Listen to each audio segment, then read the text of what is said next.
Good evening, everyone. Welcome to this Peaceful Change, ÖFG Peaceful Change panel discussion. Panel discussions are always particularly nice because you don't have to listen to just one speaker who goes on and on about for 45 minutes or longer.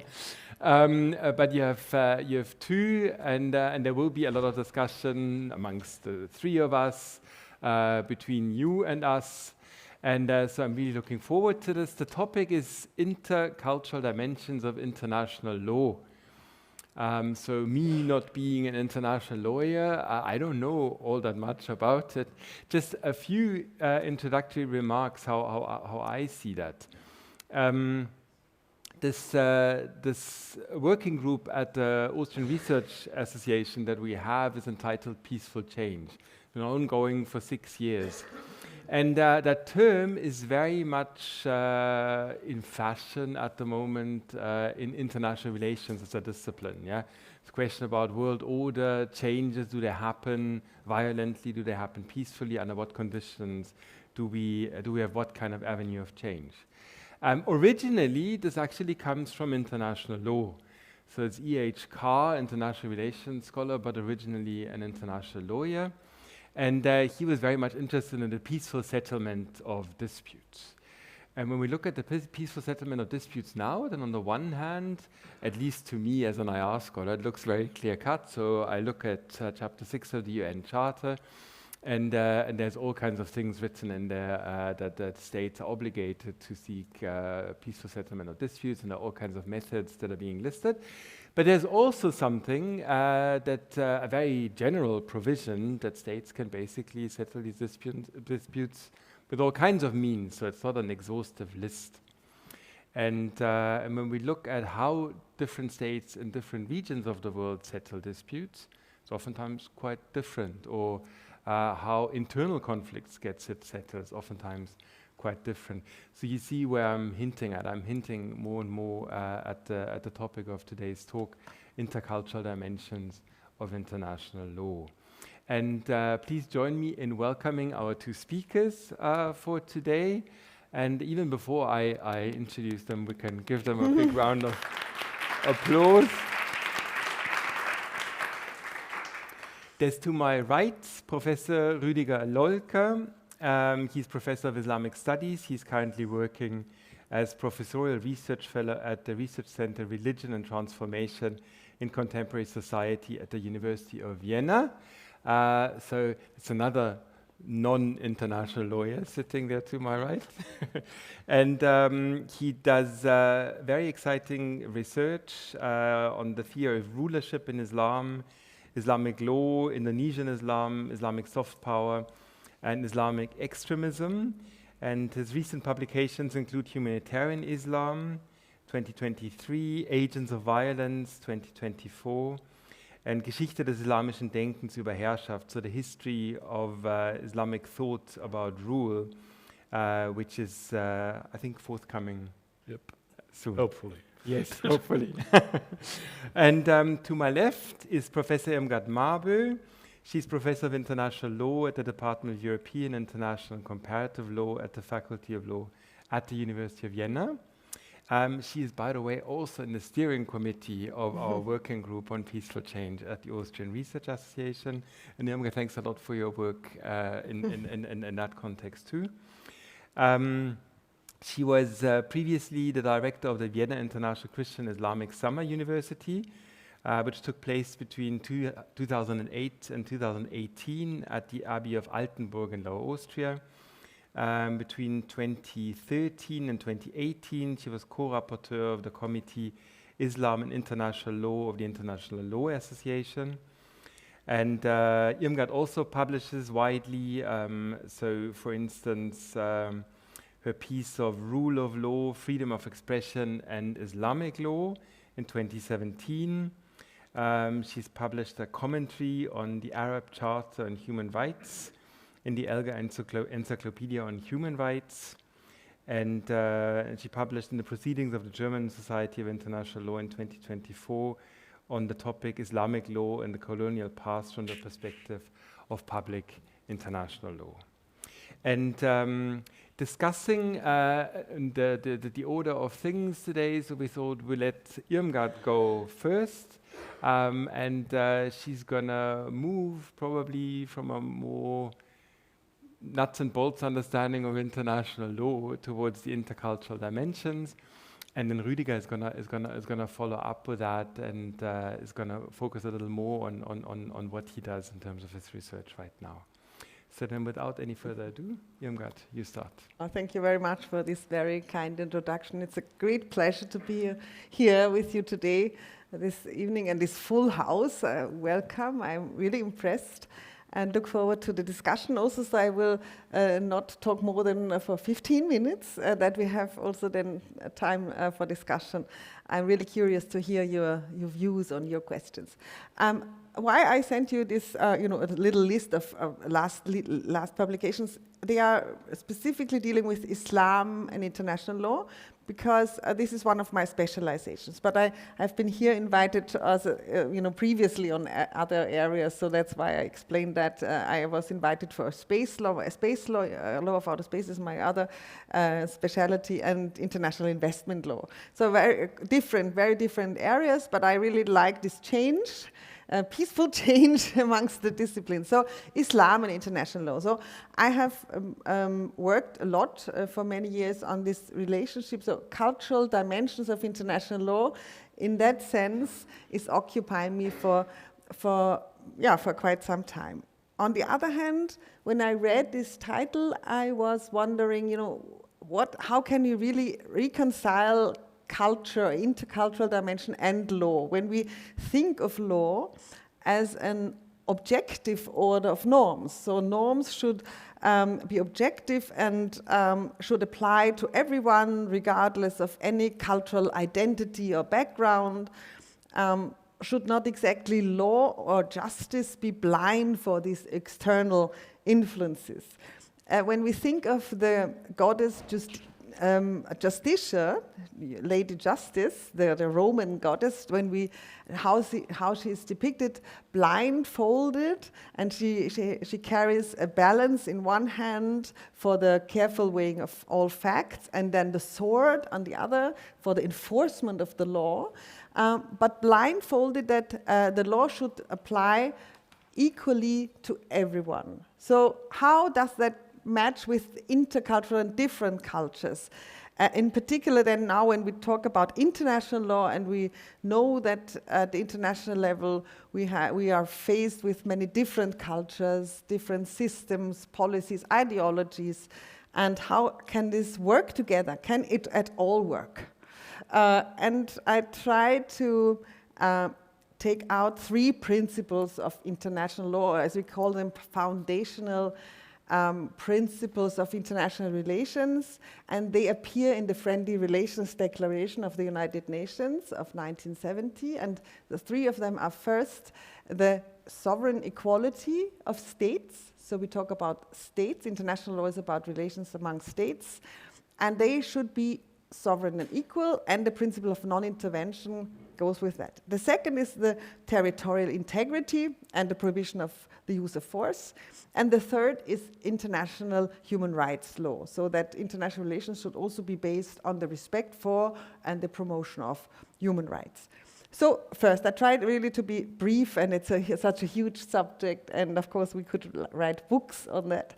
But I think this sovereign equality of states is called the classical system of international law. It's called the Westphalian system, started with 1648, with the end of the 30 Years' War in Europe, which was a religious war between Catholics and Protestant rulers for 30 years, and even part of the 100 Years' War also, mainly in Europe, and struggling with religious differences and ideologies and cultures, as we can say, Catholic and Protestant culture. And the result was the Westphalian peace treaties of 1648 of Münster and Osnabrück, and they were so famous for founding this new system of sovereign equalities of states, with this acceptance that they are all equal and no one should interfere in the internal affairs of the other. So they should not have religious, mainly religious reasons to intervene and to try to convert or try whatever to exercise their power to enlarge their Christian beliefs in the different areas of Germany, France, it was Sweden and Netherlands and Spain and Austria, of course, the big Habsburg Empire on the Catholic side. So, and for us in Europe, I think this was a really important moment in time and is today, until today, accepted as a very foundational principle of international law. So all states are equal and non-interference. We should not take the ideology or culture or religion as a reason to intervene. And I just want to mention the Henry Kissinger's book, The World Order of 2014, who over hundreds of pages explains how important that principle is and how it can lead to peace if you say we don't intervene, we respect your different cultures. However, I have also read a lot of criticism of the Westphalian myth, yeah, the Westphalian system, what myth? Okay, but just to mention this term and this principle and how important it is. The second, the threat or use of force took much longer to be accepted until really much longer it was regarded as a natural right of a state to wage war, to use military force, to pursue its interest. And actually it took 2 world wars until only 1945 in the UN Charter, the prohibition of the use of force against the states was accepted. And so this reinforces this principle of non-intervention with, and also with this the self-determination of people also, so that they can decide on their own cultural, social, political, and economic system. This sort of brings us then now to 45, to the 20th century, which was then the third area which I would like to discuss, the beginning of international human rights law. Until that time, human rights were only regarded as national domain. So how the states treated their own people was their own business. They may have constitutions which grant citizens civil rights, political rights, or other rights, but it was not on the international level. Only after 45 it started, and the first step, of course, was 1948, the Universal Declaration of Human Rights. And so this interesting thing is there was apparently an agreement of an international standard of human rights. Despite so many different countries and cultures, we do not anymore only talk about European countries like in the 17th century as the Westphalian peace, but we talk about universal agreement on human rights, despite so many different cultures. And this is, of course, always a very remarkable, and is it really true, and what did the states at that time really have in mind? Did they really agree? And this question now put me to look at a bit to the history of real how it was adopted, because it was not adopted by consensus, even though this is sometimes said it was consensus in a way. Yes, no state voted against. So and in that sense, yeah, we had. But there was a vote. It was not adopted by consensus, but there was a vote of 56 states at that time, not 193 as today, but 56 states of the United Nations at that time in 48 voted. No against, okay, because it was at the time regarded as, let's say, inconvenient to really vote against and would have isolated states diplomatically. So what we have is 48 states in favor and 8 abstentions. So of course then I looked who, what, and why 8 abstentions. So we have, and this then brings me now, and my focus of Islam was Saudi Arabia, but not only Saudi Arabia, but also South Africa for the racial discrimination there, and the Soviet Union and 5 socialist countries, Belarus, Czechoslovakia, Poland, Ukraine, Yugoslavia, they also abstained because they found it was too much focus on political and civil rights and not enough economic and social rights, and it was too much emphasis on individual freedoms, so to say. But they did not vote against. And Saudi Arabia, and now I continue with Islamic states, which is my focus, and also Professor Lohlker has expertise on that. So Saudi Arabia abstained. Why? Mainly because Article 16 on the right to marry without restrictions of religion. Then it was Article 18 on the freedom of religion, which contradicted Islamic principles to change one's religion, and several references to equality between men and women. Okay, so this was an abstention. But now, what is interesting, we had 7 Islamic states in favor, which were Afghanistan, so they voted in favor of the Universal Declaration. Afghanistan, Egypt, Iran, Iraq, Pakistan, Syria, and Turkey. And now it is interesting to see how these states later approached the UN human rights developments, mainly the covenants, treaties which followed afterwards. And I looked only on 4 of the several UN treaties: the ICCPR, the International Covenant on Civil and Political Rights, the ICESCR, the International Covenant on Economic, Social and Cultural Rights, and CEDAW, the Convention Against All Forms of Discrimination Against Women, and the CRC, the Convention on the Rights of the Child. So the very, very prominent 4 core human rights treaties.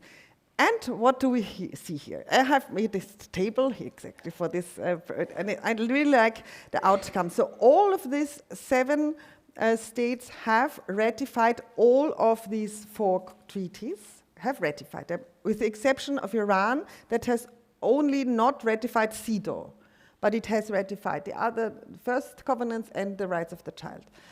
And what did they do? Did they, ratify them without any reservation or anything? No, they made reservations or declarations. And it's interesting, there's a great database to look at those reservations, and I just would like to share with you the Egypt declaration or reservations which they made with respect to Sharia and Islamic culture, and does that fit? Do the covenants and the treaties on human rights really fit these 4? And just for the first 2 UN covenants, Egypt declared, taking into consideration the provisions of the Islamic Sharia and the fact that they do not conflict with the text annexed to the instrument, we accept, support, and ratify it. This is the declaration. In 1982, when they ratified the covenants. However, almost at the same time, in 1981, even 1 year earlier, with respect to the CEDAW, the Women's Convention, Rights of Women Convention, they made a very long, specific reservation, and they explained why.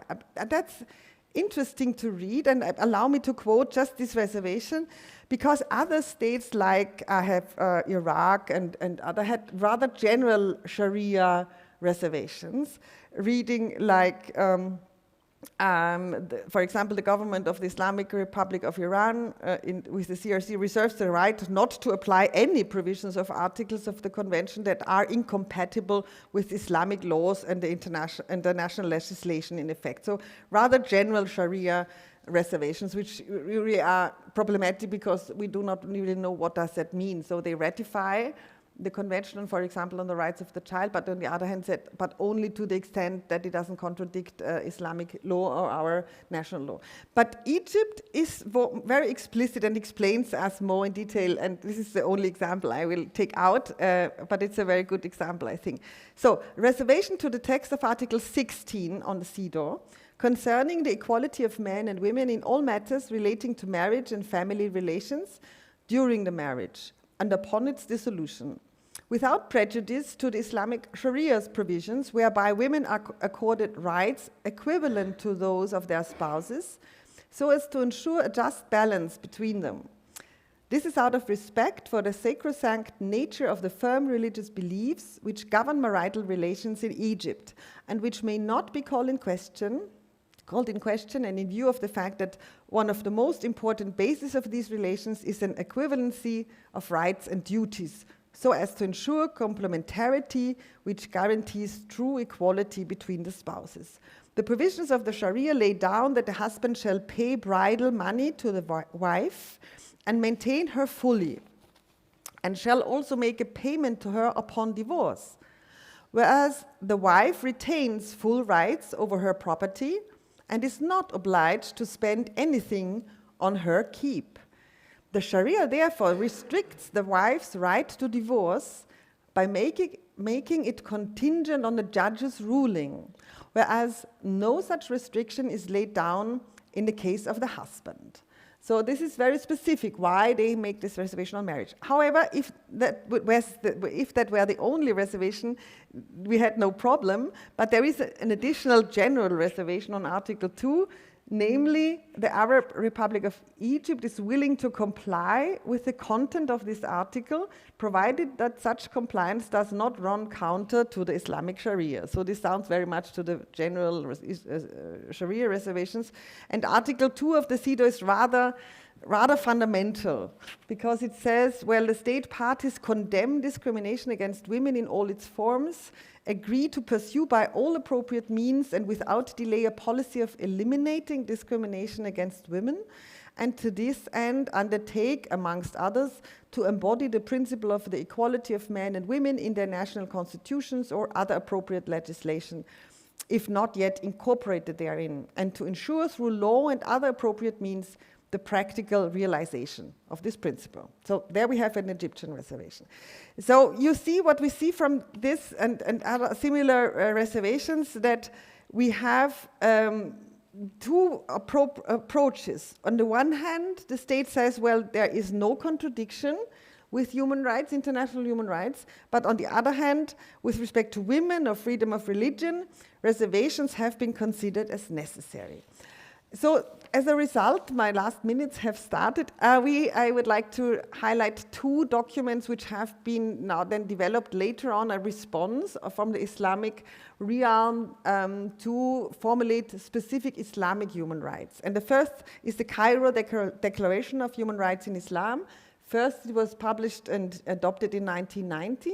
Recently, in 2020, they had a reform project and now have a reformed version of the Cairo Declaration, and is an Islamic response to the United Nations Universal Declaration of Human Rights.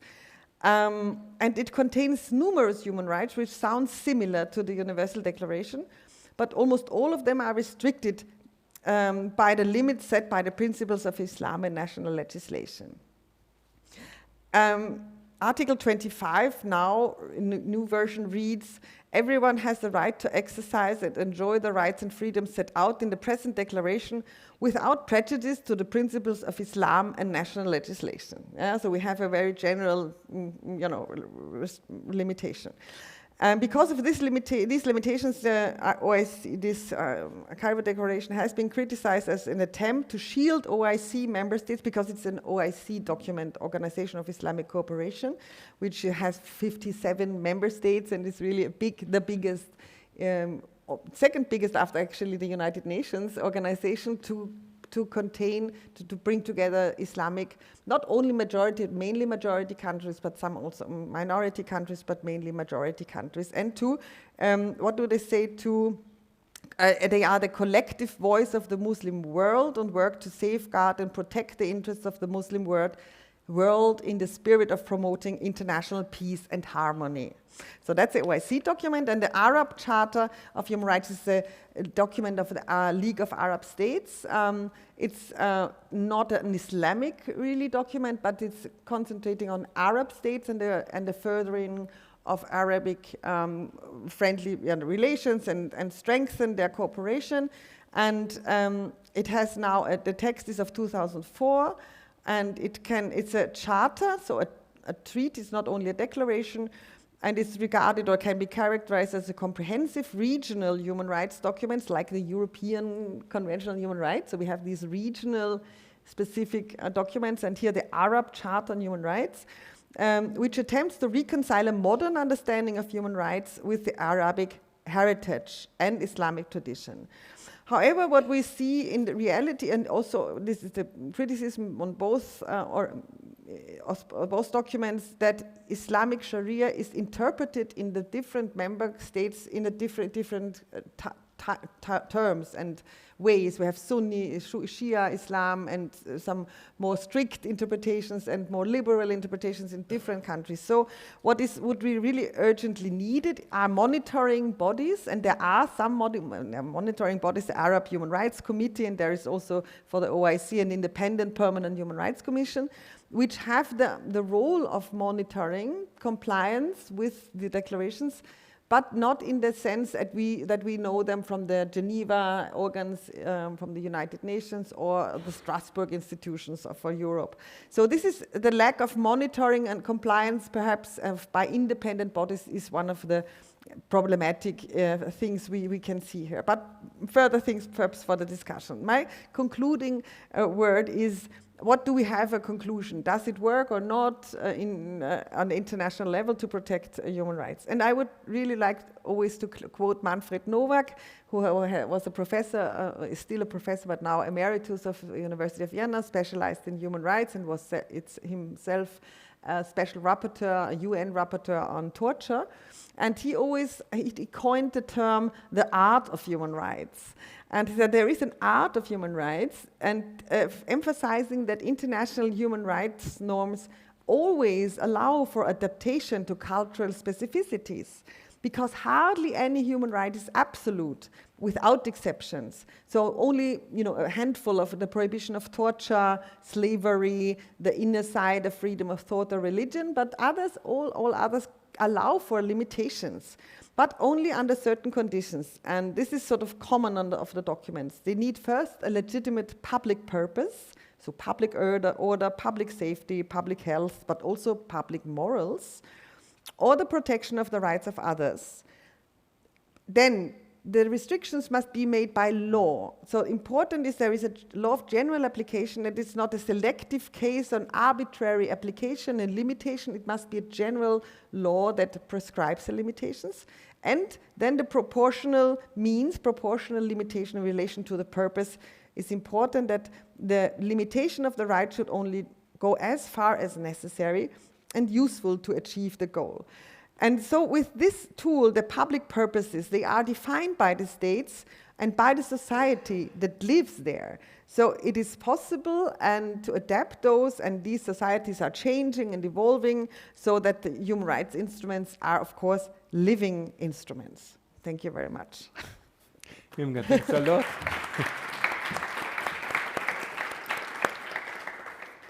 There's already a lot of fodder for thought, yeah, and think about the times that we are living in. So in many ways, human rights become more contested, and so we can ask Irmgard a lot of questions thereafter. But before that, let's move to Rüdiger, and I think he's going to continue quite a bit actually what Irmgard was talking about. Okay, hopefully it may be a kind of continuation. I'll try. At least I have to focus on what has been mentioned, on the self-determination of the largest Muslim country in the world still. The Pakistanis are struggling to become larger, but yet they didn't succeed. At least I have to talk about Indonesia. And one of the largest organization worldwide, the largest Muslim organization. Okay, we're talking about, let's say, 90 to 95 million, only a small one, that may be regarded as very important. And I will refer first to very short history of the recent development, and then maybe we'll join hands when talking about the international consensus and things like that. And about reservations of other Islamic countries.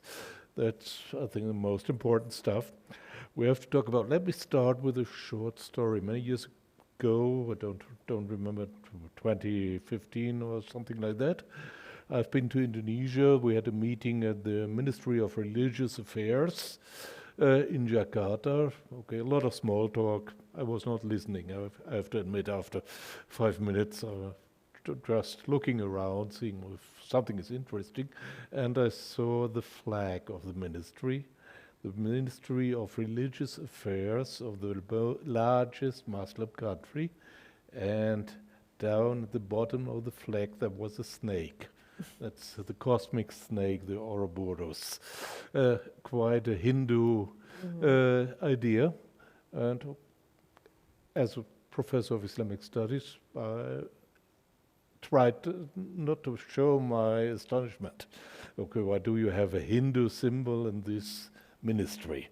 But after we left, a lot of talk, let's talk, let's say, half an hour or so. The minister has to leave, and we happily enough could leave. I asked my friends, okay, what about that one? The snake over there. You are an Islamic country. What does it tell you? Oh, quite simple. My colleague said, it's our tradition, our cultural tradition. It's quite normal to have it. And it's similar like 2 years ago we had an international meeting, and it was offered to the participants to visit a Buddhist temple mount. The meeting was organized by the world's largest organization, the Nahdlatul Ulama. I will shorten it to abbreviate it to NU, not to bother you with the whole name. And they invited us to this temple mount to visit it, a Buddhist temple mount. Okay, quite normal. An Islamic organization inviting their guests to a Buddhist temple mount. Really? Okay, it's great. It's a little bit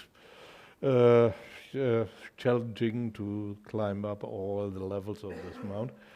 And I won't continue these visits I had to several different religious places all over Indonesia. But it's okay, that's again, we are coming to culture.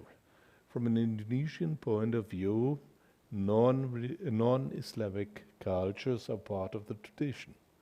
Indonesia, the archipelago, has been ruled by Hindu rulers, by Buddhist rulers, 20th century by Christians due to colonialism.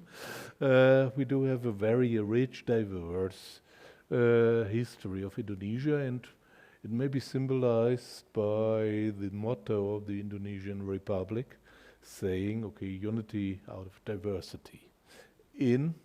Not in Arabic, not in whatever Islamic language there may be, but in Sanskrit. That's about the short one about Indonesian culture. And we've heard about the reservations of Islamic/Arabic countries. And in the 1980s, there was a development started as the Indonesian big Islamic organization, not only the NU, the largest one, the smaller one, only 40 million members by now. The Muhammadiyah noticed there's a huge influence by Arab extremist movements supported by Arab governments in our country. And they are trying to hijack our Islam by this kind of point of view, from a point of view that's supported by Arab countries, by Saudi Arabia. It has been mentioned by others, for instance, by the Muslim Brotherhood and so on and so on. And they decided we have to counter this kind of these influences. And they decided to do research about the influence. Nobody knew about it. And they noticed, there's this subterranean attempt to turn our Indonesian traditions into Arab-influenced traditions. Okay, maybe it's quite normal, but at least they decided to fight against. And again, tradition. They started from the experience 300 years ago when extremist Islamic influences manifested itself in Indonesia. And they said, okay, we have a long history of fighting extremism. Let's continue. That's continuation. And yep, and to jump to the 2000s and to bring Austria into the story, we were running a project with Indonesian friends, trying to understand the extremist terrorist organizations like IS. Nobody understood what these guys, what they are doing to our Islam. We have to do something, explain it to us, okay? And you needed the Europeans evidently to do it. We have been over there talking a lot, trying to explain, and that's the reason the Indonesian organization of NU decided we have to quote a leading scholar at a meeting of around 5,000 religious scholars. We have a problem with our Islamic law. I'm quoting verbally. And I never heard something like that in the Arabic country. Nobody would dare to tell you that, but it's possible over there. And it's a discussion started. Okay, there are some misconceptions about Islamic law, especially in 2003, a big youth organization decided, okay, skip this idea of infidel, kafir, in Arabic. We don't need it anymore. What about infidels? Okay, no, we don't need it. Interestingly, the Indonesian president of that time was called an infidel because he said, okay, we have to support democracy, the nation state of Indonesia, etc., and he was called infidel. And his reaction was quite simple, saying, okay, I've done something right. If they are calling me infidel, okay, I'm right. Let's continue. And okay, the backing of the Indonesian president and the largest Islamic organization, they started to look into the Islamic traditions. And they decided there are some problems, there are some misconceptions, some non-acceptable parts of our Islamic tradition, of Islamic law. We have to change it. Simply saying, okay, let's change it. And they started on it to cut it down a little bit. Don't be afraid. I like telling stories, but okay, I have to restrict my time. The NU decided we have to stick to the international consensus. Sharia, Islamic law, has to stick to the post-war, I'm quoting the General Secretary of the NU, to the post-war international consensus that constitutes, in terms of Islamic law, a valid transaction. And contracts have to be accepted, pacta sunt servanda. That's quite a principle we have to follow. And thus, okay, the charter of the UN and the UN Convention on Human Rights are acceptable on the basis of Islamic law, since they are accepted by us and acceptable globally. Treaties we have to follow. Simply, okay, there are contracts we have to abide. Simple idea. Skip the infidels, things like that, and turn to that one. And we had, jumping to 2022, a conference, the G20 conference at Bali in Indonesia, headed by the Indonesian Republic. And they decided to establish a religious part of the G20 called R20, Religion 20. And Interestingly, they co-organized this event, the NU and the Muslim World League of Saudi Arabia. Some very complicated stuff, but at least they succeeded. And okay, the NU told the gathering at Bali, okay, there is a treaty in Islamic history concluded by the Prophet Muhammad himself, called Hudaybiyah, to forget it about, but at least the Prophet himself decided to have a treaty respecting religious minorities. And who are you guys, you extremists, coming up with the ideas of minorities have to be subdued and have to be ruled by Muslims and don't have a right to follow their own traditions? Nope. That's okay. The Saudi participant of the roundtable didn't say anything concerning that one. Okay, that's another one. But at least to continue, in February 2023, Nahdlatul Ulama hosted the first International Convention on Islamic Jurisprudence for a Global Civilization, a very lengthy title, but at least they posed 70 questions to the leading Islamic scholars from around the world. Even the General Secretary of the Muslim World League from Saudi Arabia didn't attend. He was afraid. He would hear something he couldn't accept. But at least one of the questions was, is the UN Charter legitimate from a Sharia point of view? That's Islamic law point of view. Is it legally binding upon the nations that have agreed to abide by the UN Charter and upon the inhabitants, including Muslims that dwell in these nations? And okay, 300 leading Islamic scholars, they simply said yes. Okay, we have to accept the UN Charter.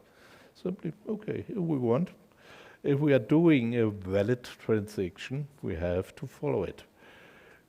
Okay, there are other aspects, at least last year, in February again, 100 years centenary of Nahdlatul Ulama, there was a gathering of small group, only 2 million attendance of this meeting. Even the Indonesian president couldn't get through to hold a speech. He has to do it somewhere from the crowd.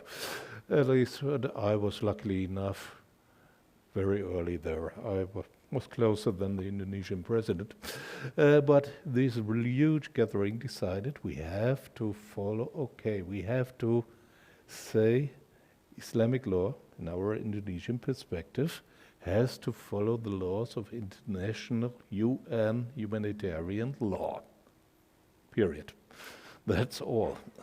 Okay, we do have a starting point to think about this kind of about the question how to integrate Islamic law into the framework of international law. And the Indonesians quite simply say, okay, it's possible, let's do it. We can talk a lot about whatever intricacies of Islamic law. I can do it myself, I've been teaching a lot. But at least it's quite simple. We have to change, let's say, the way we are playing the game. We are not talking about reservations. We are not talking about whatever small parts of Islamic status law, whatever it is. We have to decide very simply, is Islam part of human civilization? And that's my last sentence. When we consider that the basic principle of Islam and Islamic law is that the Prophet has come to the world to spread mercy on earth, rahmah. That's a very core concept they are promoting. And if we are saying, okay, rahmah, the extremists say it's only for Muslims, but we are saying it's for everybody on earth. Okay, just follow it. And that's very easily, everything is emerging from this basic principle. And if we accept our fellow humans, great, let's do it. Simply, we have to do it. We are a multi-religious, multicultural country. Okay, what can we do? If we try to accept the nation state as a framework. We can't follow a kind of policies who may explode this nation state, building fancy stuff like the caliphate or something else. We don't need it. We do have a republic, a more or less democratic republic. But okay. Now we are doing. We are about to publish a book about this tendency of the NU that's called Humanitarian Islam.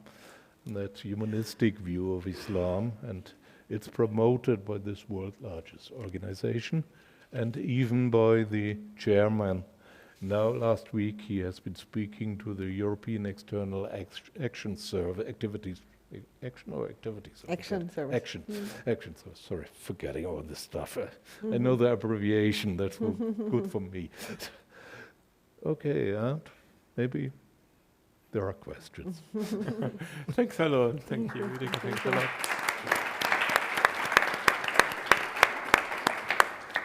So there was a lot about evolving bodies of law and how different kinds of bodies of law affect one another.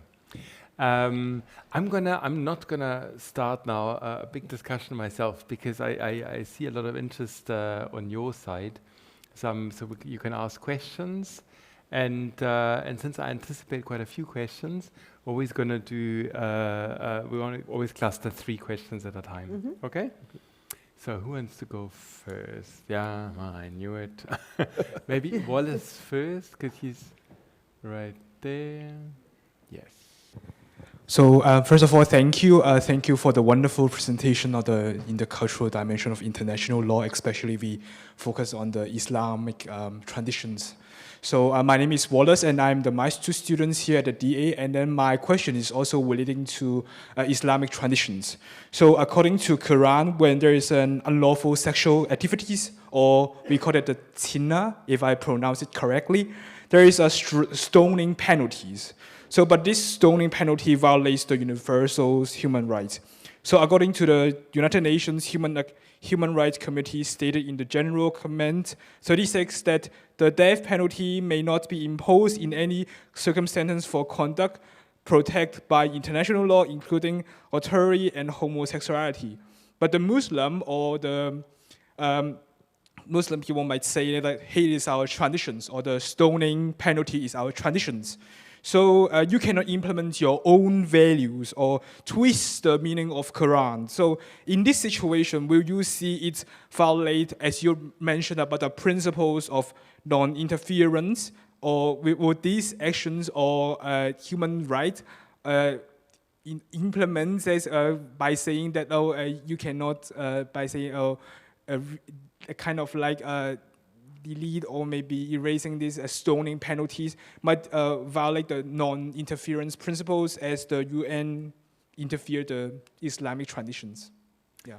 Thank you. And there were more hands. Yeah. Hi, my name is Svetoslava. I'm a second-year my students here and also signed up as a discussant for today's talk. Thank you so much for your insights. They're very, very interesting for me. My question is maybe directed towards Professor Lohlker.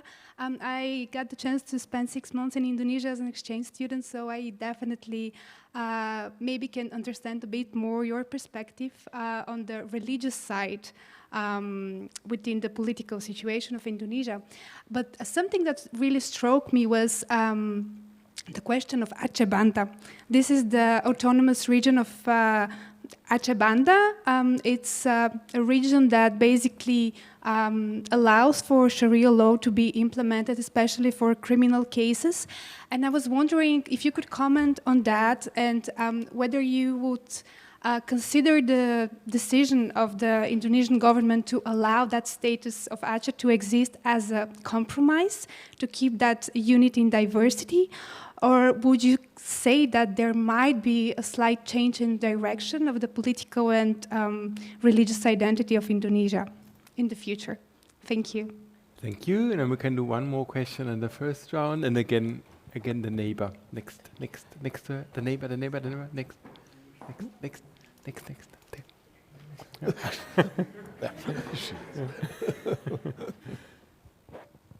Hi, my name is Julia. I'm also a second-year MI student, and I was just wondering how, like, talking about bringing together different cultures and the universalist character of human rights, how in practice you would go about reaching consensus without risking too much fragmentation. Are there any strategies to kind of find a compromise between those two? Thank you. There were 3 questions. Maybe we're just going to go in the order in which you presented, and you can choose whatever question you want to deal with. Irmgard, then you go first. So consensus, what a compromise. Okay. Okay, for the first stoning, penalty for adultery or some other very hard corporal punishments, which are some part of Sharia. So it is important to understand several things. That Sharia has also several branches of law, like we have in our law, family law, and then criminal law is different. So different branches of law, family law, family relations, and then public law, so to say, which includes criminal law. So the state punishes. It's not relation between private peoples like marriage and so, but like the state takes punishment or rules. And in Muslim states usually make a big difference between the two. And so the vast majority of Muslim countries, out of these OIC member countries, for example, do apply private Muslim family law, for example. So they say we apply it, it's our private law, but not criminal law. So that's a big exception, and only less than a handful states apply a criminal Islamic law. And this is Iran and Saudi Arabia, because they do not really distinguish state law and Islamic law. They say it's all the same. But, and then perhaps provinces like Aceh, yeah, but it's really a very, very small minority. I mean, they are important states and the leading nations in the Islamic world. But so many, Egypt, and you name it, they say no, well, criminal law, we have a statutory law. The Islamic criminal law allows that. So they have different types of criminal penalties, and it allows within Sharia that the ruler, which is the state, establish a codified criminal law with the normal sort of penalties, normal crimes, and only the handful of Sharia and crimes against the God and against the religion are exempted from that. But otherwise, the main body of criminal law is not Sharia law. So so that must be really understood. And so you would find a lot of allies amongst the Muslim countries that criminal Sharia law should not be applied. And the decision is taken at the level of states. You said nation states, but states, we know them, we are organized, our contemporary international community is organized on the basis of states with identifiable borders and sovereignty. And so the state has the right and duty to decide on the law which is applicable. So this is really the constituency to decide which law we take and we abolish, we change. So in the end, the responsible entity is always, as we have it today, the state. And it's not Islam and Muslims or some Muslim communities or whatever. We talk about states and the responsibility, and then they have also to take critical reports from human rights committees or so they have to justify what they do and what they don't.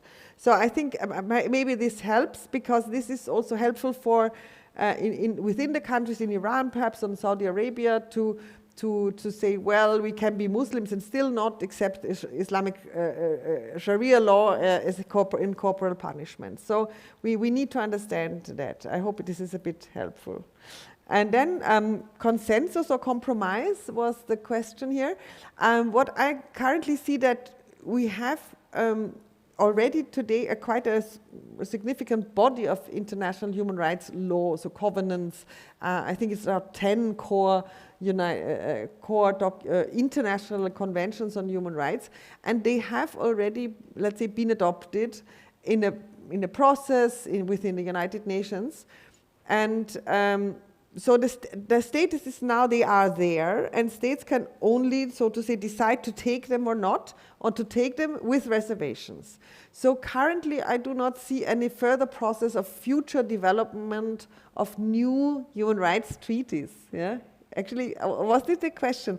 We don't need them as we see it, because we have already really a full portfolio of including then migrant workers' rights and convention on the rights of persons with disabilities and against disappearances. So I would say that we have, this body is quite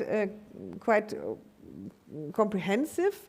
But what is now the challenge is compliance, monitoring compliance, and improving the mechanisms and tools which are already there, that states accept them. For example, what for me, also in my table which I made, is important to look whether states have accepted the individual complaints procedure. Most of, or if not all of the Muslim states have not accepted individual complaints procedure, meaning that one person which feels there was an infringement of his or her human rights can complain to an international body. Currently, they have only accepted reporting procedures, or they report regularly on the implementation, and they are challenged by the supervising committee, which is a committee of independent experts for each treaty. So for them, that's sufficient to report and to be challenged, but not in individual cases. So the next step, as we see it in Europe, all European states have, accepted for example, the Strasbourg Court, which contains individual complaints procedures. And this is then really the protection of individual against its own state. And that's the very new concept of human rights. That is not the state responsible for protection and that's it, but the individual has protection from international law against the state. But these are the challenges, not so much the formulation of a consensus document. I hope I understood the question. And then the second is for you, I think. The second question was probably yours, yeah. At least, okay, Aceh. But Aceh, okay, there's a long history of Aceh. It has been whatever the Indonesian place to link to Mecca. It's historically speaking, but it's today the central government has a certain problem. Due to Indonesian law, we do have the right for the provinces to decide on their own which law to apply. And believe me, Jakarta, the government in Jakarta was not happy about Aceh establishing what they call Sharia law. It's a little bit different. I think it's not symptomatic for the Indonesian situation at all. Mm-hmm. We do have this kind of, you have to adopt a saying of one friend from Singapore. He said it's about a battle for the soul of Islam, but we do have a battle for the soul of Indonesia. But nowadays it's a little bit complicated. Remember, Indonesia, end of 1980s, was a dictatorship. And we had a transformation to democracy. It took around the 1990s. It took a long time to be more or less democratic. But at least there is this prerogative to provincial governments to decide. And we know in Aceh, in the 1950s, there has been a militant movement pro-foreign Islamic state of Indonesia. They were at least terrorists, more or less. They were fighting militarily against the Republic of Indonesia. And that's a long tradition in this province to have a very peculiar mindset of what is to be regarded as Islamic. It's different in other parts of Indonesia. Okay, Aceh is another, it's not Java, the main island, another island. That's a certain problem we have, but as far as I know, and still a limited knowledge after many years, there are after 2 days in Indonesia, we do have many Indonesia experts. I've been over there many times, and I have to admit I understand less than I ever thought. At least we do have this in the current transformation of the idea of what is Islamic, Indonesian style Islam. That's different from Aceh style Islam. And we have to see what's happening. I won't know what's happening in Aceh. I was invited in December to speak at a conference over there, but okay, sometimes I'm very conservative. It's family time around Christmas. I didn't go over there. But at least, hopefully, sometimes I will be there and ask around what's really happening. We do have very large, important Indonesian institutions, like the Majelis Ulama in Indonesia, let's say the Council of Indonesian Islamic Scholars, but they are not representative at all. It's a very conservative tendency. And we do have the other tendencies, okay, splitting a little bit this kind of Indonesian consensus. So, okay, I don't know what it's. I would love to have Aceh kind of being again. One time I have been there, end of the 1980s, and was very liberal at that time. But we could talk about Turkish influence after the tsunami. The Turkish government was supporting the reconstruction efforts, but not only building efforts, but only building a new Islamic idea of Islam. And that's very special AKP, Islam. That's a little bit different. And there are certain influences. We do have this battle of Islam globally, and Turkey is a key player in this field. But I prefer to look at the interesting Indonesian players. Okay, I'm a little bit old by now, but I'm still optimistic. I'm not pessimistic. Okay, let's see. But Aceh changing again, hopefully. And stoning. Okay, don't use the Quran as a point of reference. I'm a scholar of Islamic studies. It's not a law book. You don't have to abide. Muslims have struggled for hundreds of years to interpret the Quran, and the only, leaving aside Saudi Arabia and Iran, the only Muslim organization who applied stoning in the last 2 decades was the Islamic State, ISIS. They applied it, and they filmed it. Very cruel videos they promoted, and we showed it once in Indonesia, and the scholars over there, they were shocked. Maybe even more shocked than seeing a video when cigarettes were burned. Ulama in Indonesia, scholars, love to smoke, and they were really shocked to see smoke. Okay, they are burning cigarettes. They had to take a cigarette immediately afterwards. And the same, it's about, okay, killing a guy by presumably being a homosexual guy by throwing him down from a large building. Okay, it exists, you can watch it. But they didn't believe. It's a fake, isn't it? It can't be Islamic. Don't refer to Quran to legitimize anything. You have to refer to the history of interpretation of Quran to understand it. Just quoting Quran, that's what fundamentalists are doing. And I have to admit, I once cancelled the supervision of a PhD student because he said, oh, but the Quran says that, but you are doing your dissertation in Islamic studies, and we are not arguing the Quran is saying it. That's theology. Okay, you may say, I won't ever say it's Islamic, whatever. I can't say. I'm not even not allowed to say by my profession as a scholar of Islamic studies, religious studies. We are not talking about religious truth. That's theology. Okay, it's on the wrong person to answer it.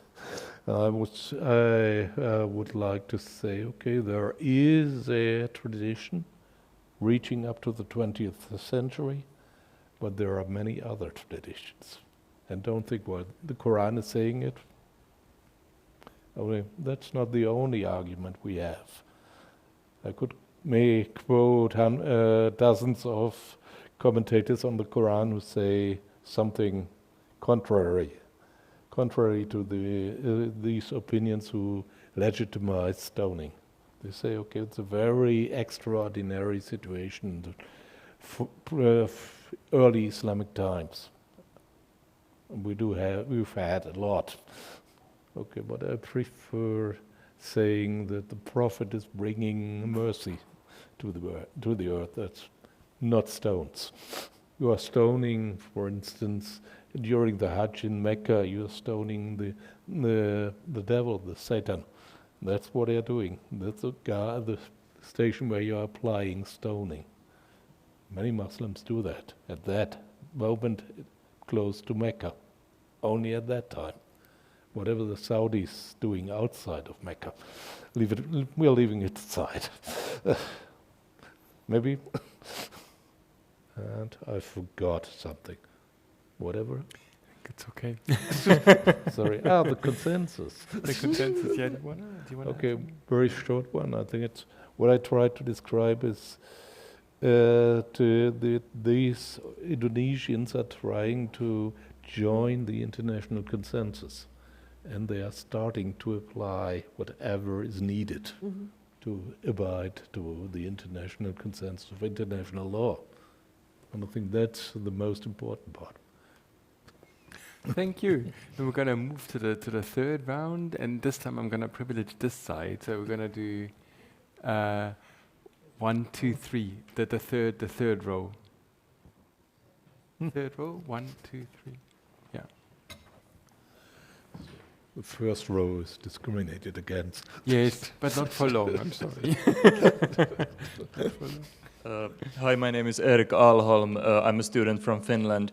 My question is, what is the right way of the international community to react to states that do not adhere to international law and human rights, such as with the Sharia law allowing for strict death penalty punishments? Thank you. Thank you. And then just go down because there were two more in that. The same line? Yeah. The same row, okay. Yeah. Thank you so much for being here with us tonight. My name is Thomas Tunher, also a student here at the Academy. I would like to get back quickly to this comment you made on the Islamic associations of Islamic states, developing a counter-proposal for human rights covenants.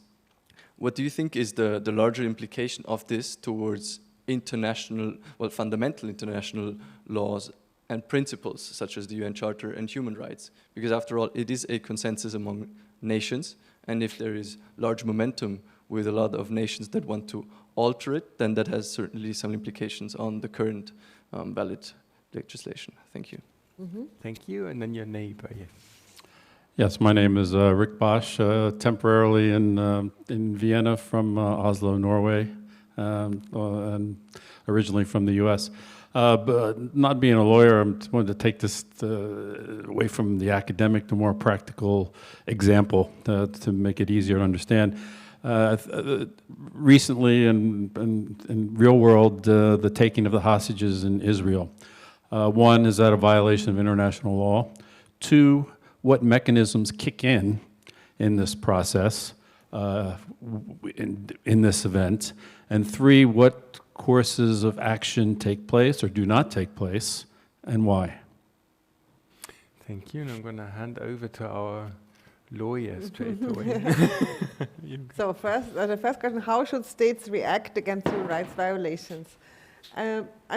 What the system of the UN provides, there's a formal system of monitoring human rights in the Geneva setting. So your Office of Human Rights, of the High Commission of Human Rights, and there is for every single treaty a special an independent committee, and this is one strand, and then there is the Human Rights Council, which is much more politicized because they are not independent experts, but they are governmental representatives. So there are monitoring bodies within the United Nations, and they have their own function of really documenting, let's say, the reports, and you have shadow reports, and then you have questions of the committee, you know, to challenge the government, and have this process of reports and questioning, and this is very transparent. So I just invite you to go to the website and look, so really what's happening, a collection of facts and opinions and justifications.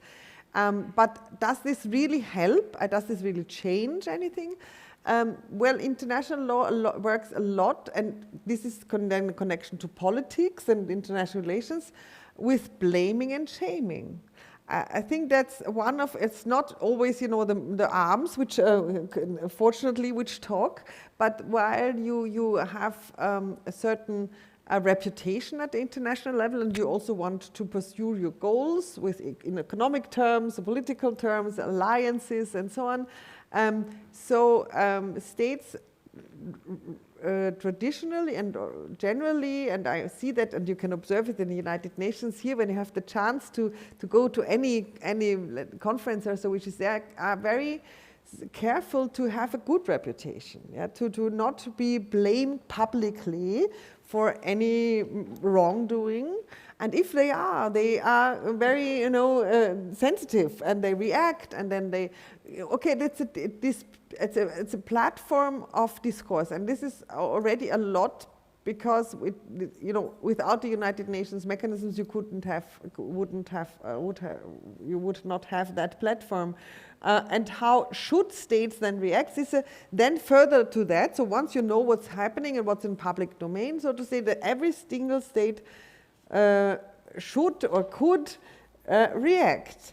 And under the idea of international law is that states have the possibility, in particular, if a state violates an international obligation, to take countermeasures, but countermeasures are always without military force. So they have to think what other countermeasures we can take, with the exception of the use of force. So they have the right to sanctions, economic sanctions, or even the violation of treaties, if you know that's justified by the previous wrongdoing of the other state. So the states themselves are called to monitor compliance and take enforcement actions generally. So it's a horizontal system of law, which where the sanctions are then imposed by other states as well. Only in a few cases of the threat to peace, international security, the United Nations Security Council is a centralized organ which can then, you know, make centralized sanctions. But otherwise, every state is called upon to react. Or a regional group like like the European Union, for example. It also can make sanctions against a state which is violating international law, human rights, whatever. So that it's really upon the states themselves and to decide on their own behalf or in another organization, in the region or even in the United Nations. So that would be my first, you know, reaction. Then, I see counter proposal too, and what is the effect to have a counter proposal? Good question. You could first say, is that really necessary, and doesn't it undermine the universality of the Declaration of Human Rights? Why do you need that? On the other hand, we are aware that we have regional human rights documents as well. So we agree that the European Convention on Human Rights has its sense, has its purpose for the European countries. They have specific common heritage, common culture, history. So they have perhaps an understanding which is different than in Africa or so, in particular when it comes to monitoring compliance. So it's interesting that this text, we have African regional human rights documents, Inter-American Court of Human Rights, we have African Court of Human Rights. We do not have yet the Arab Court of Human Rights, even though the statute is already there. but it's not yet in force. So the idea could be that it's reinforcing a better compliance, better monitoring, because then the organs are sensitive to the regional problems. So when I talked about limitations and restrictions, for example, of the exercise of the right, every single right is actually limited. No, the right of freedom of expression, you cannot defame, act in a defamation manner, so this must be restricted. You cannot tell lies about somebody else, who is then damaged. So the court has to decide you must not do that. You get even a punishment if you say something wrong, which is damaging the economic, for example, forthcoming of a person. So there is a watchdog, so to say, a watching tool that the human rights are exercised in a way that it doesn't hurt and harm others, and or public goods like peace and also public order. So this is the possibility to, and this is to inline perhaps universal human rights to regional specificities. And whether the Islamic declaration is doing that or not it can be discussed. On its face, it is not in contravention to the Universal Declaration of Human Rights, because it really follows the scheme of the individual being in the main focus, which is one of the concepts of human rights. We're talking about the rights of individuals and not rights of states or others. So this concept is here. So rights of individuals, then dignity of individuals, and then if you say, well, the problematic thing is that who decides how the limitation under Islamic Sharia is exercised. And this brings us again to the question who decides on the infringement or not. And again, we are to the monitoring body. So if you don't have a real monitoring body which is independent, it's probably not more than a document to a declaration, as it is a declaration which shows that there is a possibility of bringing together human rights and Islam, because there are a lot of scholars and also political strands that say there is an alignment, and we have interpretations of Islam that allow alignment, and others say, well, the exceptions are more important. But I think I would rather see it as a positive attempt to reconcile human rights and Islam. So because then you put it to the implementation, and there you can do a lot of positive work, also of development, liberal movements to say, well, you see in the Islamic Declaration of Human Rights, we have the right to marriage or right to freedom of religion even, so then it's not a contradiction per se.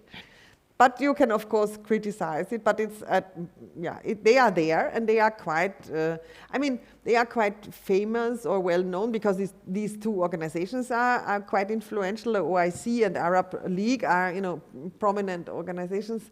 Whether their human rights documents and instruments are very prominent or have an effect is a different question.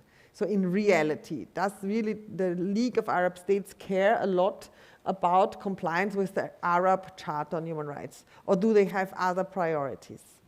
So that can be questioned. Also, the OIC, Independent Human Rights Commission, do they really take it as in a very prominent role, the individual human rights, or rather Muslim rights vis-a-vis the West, which in the recent press releases of the OIC, Independent Human Rights Commission, are rather making fierce declarations against Gaza, of course. No, they say press release of December, the highlights International Human Rights Day of 2024 highlights the double standards in upholding human rights norms across the world, and calls for justice for the Palestinians by ending the impunity of the Israeli occupation forces for its well-documented war crimes in Gaza. So this was one press release of the OIC, Independent Human Rights Commission. So that's what they now focus a lot on. Yeah. And the next question is, taking hostages in Israel is somehow connected to that.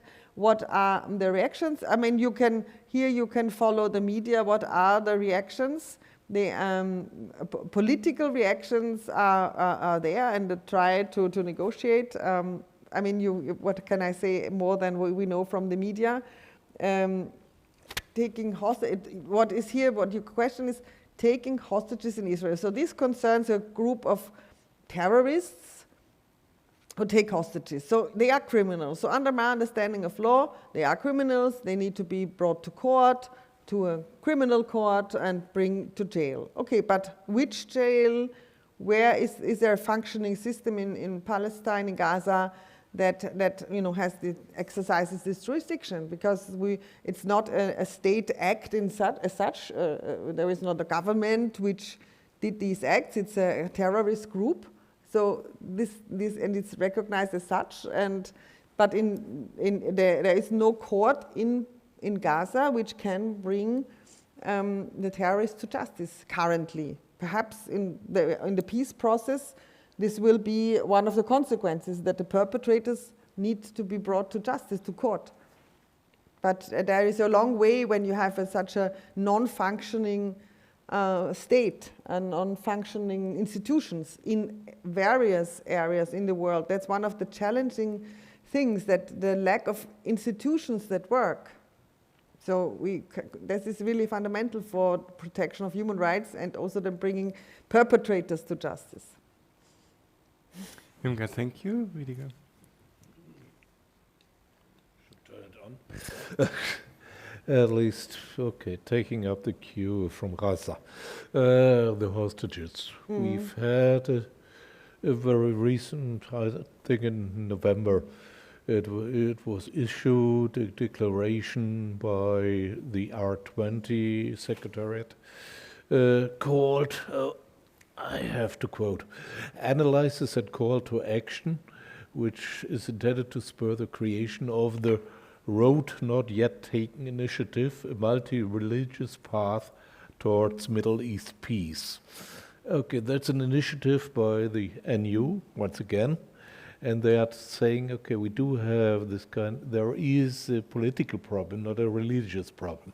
We have to take religion out of it. It even applies to Hamas, claiming to be Islamic. We are not interested. Gaza is, and Israel and West Bank, we do have a lot of political problems. We have to solve them. And we have to, that's circulating in these circles, we have to, let's say, transform a religion into part of the solution, not as problem, not as part of the problem. Okay, take whatever Islam, the Jewish positions, whatever the right-wing settlers' position, that's has to be taken out. The members of the R20 who were supporting this declaration, there were some Jewish scholars amongst them, some Christian and some Islamic scholars. Okay, that may be a solution, but the solution has to come out of the political process, simply. And you can't really solve it from an Islamic point of view. Maybe it's helpful to delegitimize extremist Islamic positions like Hamas. Helps just tries to project it as a general solution for the problems of the Islamic world, and that allows me to turn to the OSCE. I think the OSCE is not representative at all for the Islamic world. And I'm not talking about governments. I'm talking about Muslims all over the world.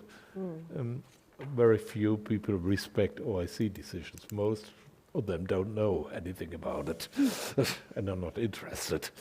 Even that, and it has been for OSCE, the organization, the institution has been for a long time dominated by Saudi positions, and they have been, it has been instrumental for Saudi, and that's turning to one of my focus of research for Islamic Saudi Arabian soft power diplomacy.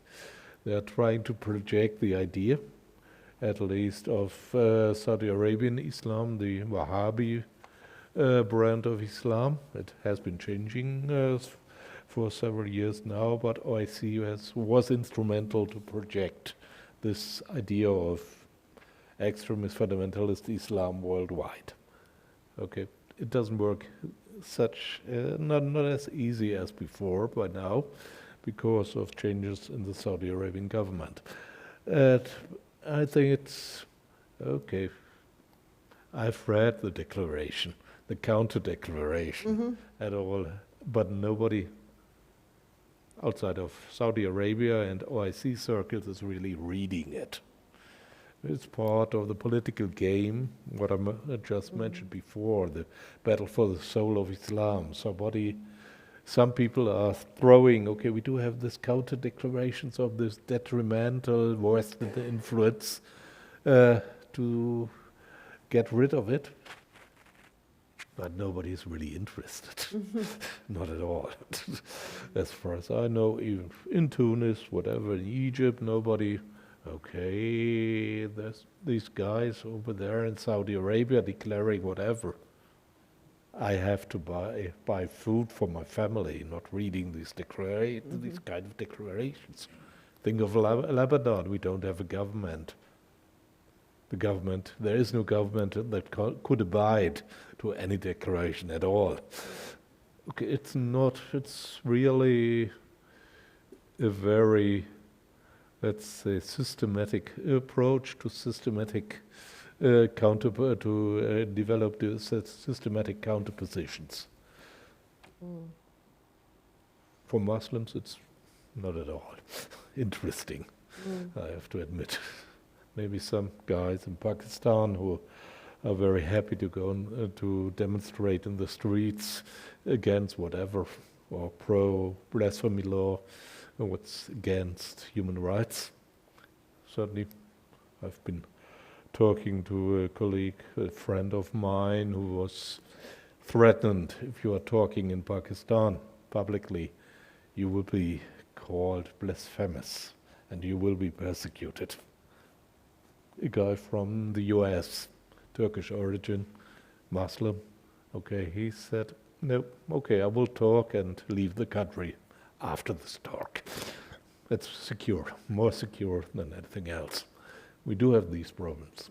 Some countries are affected, especially like Pakistan, like partially Saudi Arabia, Iran. But if you're going and just asking around in the streets in Tehran, who should the Iranian government abide to this declaration or counter-declaration? Which one? We don't have, that's not part of our problems. We do have other problems. We shouldn't overstate the influence of these declarations. It's very fine for conferences, anything else, but the OIC is a government enterprise with selected religious scholars, and that's quite simple. It would be tempting now to go on about, I mean, with the two of you and obviously with you, but we've run out of time. I'm really sorry about this. I understand that there are quite a few people who want to ask questions, so those, please come and hijack one of the one of the two speakers and then talk on a bilateral basis. Was a fascinating conversation, I thought. Yeah, so culture meeting law and law meeting culture, and there's a lot of entanglements between them, which have all kind of political repercussions, all kind of cultural repercussions, all kind of legal repercussions. So thanks a lot for the speakers. Thanks. And thanks for inviting.